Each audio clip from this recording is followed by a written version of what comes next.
Hello and welcome you all to beat the street. तो budget simplified series की ये तीसरी वीडियो है और साथ ही साथ बजट एक्सपेक्टेशन इन सेक्टर तो उसकी दूसरी वीडियो है। तो अगर आपने वो अभी तक वीडियोस नहीं देखे तो उससे जरूर आप चेकआउट कर लें ताकि आपको समझ में आ सके कि हम पूरी सीरीज में किस तरीके से बजट के ऊपर डिटेल्ड एनालिसिस करने वाले हैं। तो ये है part 2 of the budget expectation, जहां पर हम बात करेंगे कई दूसरे सेक्टर्स की, जिनमें शामिल है आपके textile, consumer durables, FMCG, retail, infrastructure, metals and mining, pharma और टेक्सटाइल। तो इन तरीके के सेक्टर्स में आज हम बात करने वाले हैं। तो शुरुआत करेंगे वीडियो की, जहां पर हम सबसे पहले डिस्कस करेंगे बजट सिंप्लीफाइड। तो आपको अगर थोड़ी सी टर्मिनोलॉजी में अगर आपको समझना है तो आप जरूर चेकआउट करें। बजट सिंप्लीफाइड का फर्स्ट वीडियो है जिसमें हमने बिल्कुल सिंपल इजी हिंदी लैंग्वेज में समझाया है कि किस तरीके से बजट को एक्सप्लेन पढ़ना चाहिए और उसकी क्या एक्सपेक्टेशन अभी लगाई जा रही है। अब आ जाते हैं आज की वीडियो में कंज्यूमर ड्यूरेबल्स। कंज्यूमर ड्यूरेबल्स में अगर हम देखते हैं तो कंज्यूमर ड्यूरेबल का सबसे बड़ा इम्पैक्ट जो मैं आपको समझाने वाला हूँ वो होता है कि जो हमारे कैपिटल गुड्स होते हैं, जैसे हमने फ्रिज खरीदना है, जैसे हमने मोबाइल खरीदना है, जैसे हमारी जो कंज्यूमर के जो जैसे आपको आयरन खरीदना है, तो इस तरीके के टीवी खरीदना है, मोबाइल खरीदना है, तो वो वाले जो प्रोडक्ट्स होते हैं उसमें कंज्यूमर ड्यूरेबल्स आता है। इसमें हमारे जो एक्सपेक्टेशन लगाई जा रही है वो लगाई जा रही है कि इसके कारण क्या होगा ना कि स्टैंडर्ड डिडक्शन अगर सैलरीड एम्प्लॉय का बढ़ता है वो 50,000 से 1 लाख का एक्सपेक्टेशन लगाया जा रहा है। और उसके बढ़ने से क्या होता है कि लोगों के जेब में ज़्यादा पैसा बचेगा। और साथ ही साथ इनडायरेक्ट टैक्स में ये एक्सपेक्टेशन लगाई जा रही है कि उसका जीएसटी, जो एसी है, लार्ज स्क्रीन टीवी है, वहाँ 28%, लग्जरी प्रोडक्ट से उसको नॉर्मल प्रोडक्ट 18% में लेकर आएंगे। तो उससे फायदा होगा जो हमारी कंपनीज है, अंबर इंटरप्राइज, डिक्सन टेक्नोलॉजी, पॉलीकेब इंडिया और शीला फोम, इस तरीके की कंपनीज में काफ़ी फायदा होने वाला है। तो वो आपके लिए नज़र में होनी चाहिए। बट हमारे लिए सबसे इंपॉर्टेंट इसमें कंपनीज हैं, दो कंपनीज, डिक्सन एंड पॉलीकेब इंडिया। ये दो हमारी फेवरेट रहेगी कंज्यूमर ड्यूरेबल सेगमेंट में।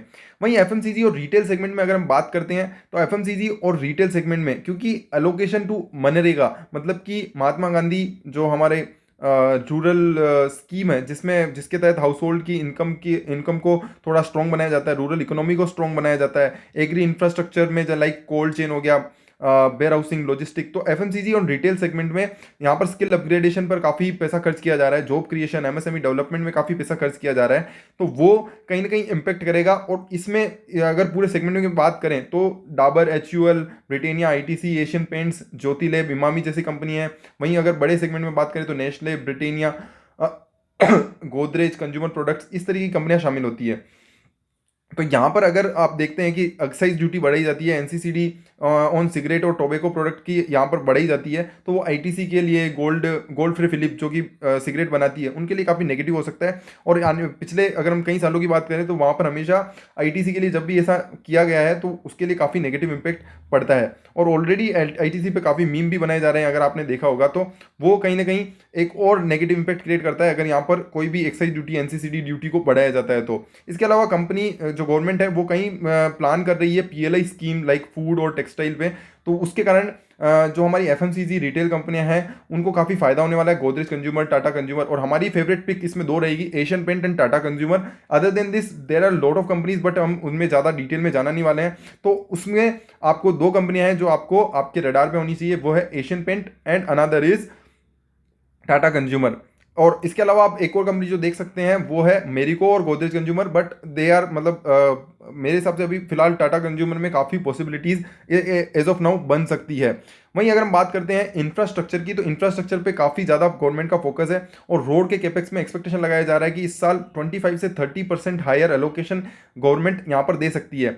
एनएचएआई असेट मोनेटाइजेशन प्लान के तहत यहाँ पे कहीं ना कहीं गवर्नमेंट लंबे लंबे जो हमारे रोड्स हैं उनमें काफ़ी बड़े बड़े एस्टिमेट लगाई जा रही है कि 26,700 फाइनेंशियल ईयर 22 से 25 तक यहाँ पर गवर्नमेंट बनाने वाली है। इसके अलावा कंपनी गवर्नमेंट है जो और खर्चा करने वाली है नेशनल इंफ्रास्ट्रक्चर प्लान में, जिसमें fast tracking of major highway project शामिल है। और बहुत ही सारे जो बड़े बड़े हमारे जो कंट्री में बड़े बड़े ऑफिसेज हैं उनको जो हमारे एमएसएमई हैं और छोटे छोटे लोगों से जोड़ने का प्लान चल रहा है। तो इसके लिए काफ़ी बड़ा कैपेक्स लगेगा और रोडवेज, रेलवेज और इन सब की जो प्लानिंग है वो गवर्नमेंट ने काफ़ी लंबी टाइम से की हुई है। तो ये काफ़ी पॉजिटिव रहेगा इंफ्रास्ट्रक्चर कंपनीज के लिए। और इसमें आती है KNR कंस्ट्रक्शन, PNC इंफ्राटेक और HG इंफ्रा। बट हमारे लिए इंफ्रास्ट्रक्चर इस में थोड़ा सा हमारे को रिस्क लगता है, और इंफ्रास्ट्रक्चर में हम एज ऑफ नाउ कोई कंपनी अभी देना नहीं चाहते हैं। बट एज ऑफ नाउ अगर यहाँ पर 25-30% हायर एलोकेशन होता है तो कहीं ना कहीं इम्पैक्ट पड़ता है बहुत सारी कंपनीज को यहाँ पर, जो कि रोड इंफ्रास्ट्रक्चर और ट्रांसपोर्ट बनाने का काम करती है। इसके अलावा जो सेक्टर की हम बात करने वाले हैं वो है मेटल्स एंड माइनिंग, क्योंकि इसमें काफ़ी इम्पैक्ट इस ड्यूरिंग द ईयर देखने को मिला। बट जो स्टील के प्राइसेस हैं वो कहीं ना कहीं बहुत ज़्यादा इम्पैक्ट करते हैं हमारे चाइना के प्राइसेस से। तो अगर चाइना में यहाँ पर अगर कोई भी पॉलिसी अनाउंस की जाती है जो चाइना को रेस्ट्रिक्ट करती है बेचने के लिए, या वहाँ पर जो पोल्यूशन से रिलेटेड जो कंट्रोल्स लगाए जाएंगे, तो वो हमारे इंडिया के स्टील सेक्टर को काफ़ी इम्पेक्ट करेगी। इसके अलावा गवर्नमेंट ने PLI स्कीम लॉन्च की है। MSME सेक्टर जो हायर स्टील प्राइसेस के कारण काफ़ी इम्पेक्टेड हुआ है, तो वहाँ पर कहीं ना कहीं कस्टम ड्यूटी को थोड़ा कम किया जाएगा। और इसके अलावा गवर्नमेंट और कहीं दूसरी अपनी जो फिक्की है उनसे यहाँ पे बात करके रिक्वेस्ट कर रही है कि कस्टम ड्यूटी जो फेरोनिकल है वहाँ पर बढ़ाया जाए, ताकि इंडिया की जो इकोनॉमी है उसमें जो स्टील प्रोड्यूस किया जा रहा है वो कहीं ना कहीं यहाँ पर एक्सपोर्ट करने के लिए हम तैयार हो सकें, हमारी इंडिया की इकोनॉमी को स्ट्रॉन्ग बनाया जा सके। एल्यूमिनियम इंडस्ट्री की जो डिमांड है वो यहाँ पर लगाई जा रही है कि इंपोर्ट ड्यूटी को थोड़ा कम किया जा सके, ताकि क्रिटिकल रॉ मटेरियल को और यहाँ पर ज़्यादा खरीदा जा सके और इंडिया में हम प्रोडक्शन करके और एक्सपोर्ट कर सकें। और इसके अलावा जो कंपनी जो एक्सपेक्ट कर रही है वो है कि स्क्रैप और जो हायर ड्यूटी स्क्रैप पे लगाई जाती है उसको भी कम किया जा सके, क्योंकि इंडिया में बहुत ही सारी कंपनीज का स्क्रैप यहाँ पर इंडिया में डंप होने के लिए आता है, और वो अगर वहाँ पर हायर ड्यूटी लगेगी तो कहीं ना कहीं हम एज ए स्क्रैप हम ज़्यादा काम नहीं कर पाएंगे। बट एज ऑफ नाउ अगर हम बात करते हैं इसके कारण किसको इम्पेक्ट पड़ेगा, तो SAIL and Hindalco are the 2 major companies जिनके कारण स्टील और माइनिंग सेक्टर में। इसके अलावा NMDC भी जो कंपनी है उस पर भी आप नज़र रख सकते हैं। But as of now metal में भी हमारे को यही लगता है कि थोड़ा साइक्लिकल सेक्टर है और कहीं ना कहीं यहाँ पर काफ़ी इम्पेक्ट पड़ता है ओवरऑल वर्ल्ड लेवल पे। तो एज ऑफ नाउ हम मेटल और माइनिंग में अभी आपको कोई भी पिक हमारे लिए एज ऑफ नाउ इंपॉर्टेंट यहाँ पर निकल के नहीं आती है।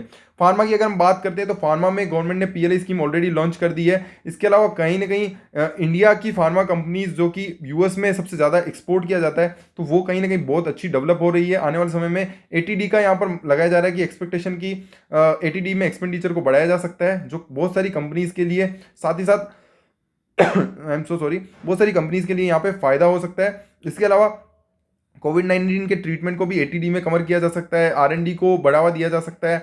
इसके अलावा जो स्टिमुलस पैकेज है वो यहाँ पर कहीं ना कहीं इम्पेक्ट करेगा, ताकि ज़्यादा से ज़्यादा एक्सपेंडिचर फार्मा सेक्टर में एज ऑफ नाउ किया जा सके और हेल्थ केयर की जो एक्सेसिबिलिटी है ज़्यादा से ज़्यादा लोगों तक पहुँचाया जा सके।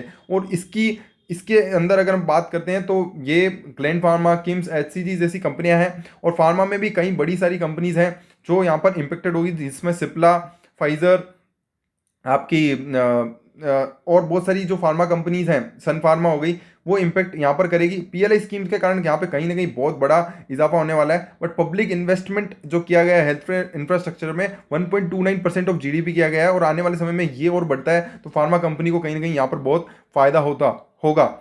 इसके अलावा अगर हम बात करते हैं जो लास्ट सेक्टर है वो है टेक्सटाइल सेक्टर, जिस पे हमने ऑलरेडी कई वीडियोस बनाए हुए हैं, जिसका आप वीडियो देख सकते हैं, textile sector by beat the street, जहाँ पर हमने पूरा एक्सप्लेन किया कि किस तरह से टेक्सटाइल सेक्टर में आने वाले समय में इम्पैक्ट होने वाला है। ऑलरेडी अगर आप देखेंगे सारी कंपनीज के जो रिजल्ट्स हैं वो काफ़ी सॉलिड आए हैं Q3 के, Q2 के, और कुछ भी इम्पैक्ट नहीं पड़ा है। इनका एक्सपोर्ट लगातार बढ़ रहा है, क्योंकि जो MSME सेक्टर है वो भी यहाँ पे काफ़ी धड़ल्ले से एक्सपोर्ट की डिमांड आ रही है, और उसके कारण यहाँ पर जो प्राइसिंग है वो भी काफ़ी हाई है। साथ ही साथ गवर्नमेंट यहाँ पर कंसेशनल टैक्स रिजीम, TCS और इसमें थोड़ा सा रियायत देने का बात चल रही है, तो वो यहाँ पर कहीं ना कहीं बड़ा सेक्टर हो सकता है। इसके अलावा अगर हौजरी सेगमेंट में GST में कुछ अगर गवर्नमेंट ऊपर नीचे करती है तो यहाँ पर लक्स इंडस्ट्रीज हो सकती है, जिन पे यहाँ पर बड़ा इंपैक्ट देखने को मिल सकता है। PLI और मित्रा जैसे इनिशिएटिव हैं जो यहाँ पर गवर्नमेंट अपने बजट में और डिटेल में बताएगी, और वहाँ से टेक्सटाइल सेगमेंट को और बड़ा आपको यहाँ पर फायदा मिल सकता है। कंसेशनल टैक्स रिजीम में आपको देखना होगा कि किस तरह से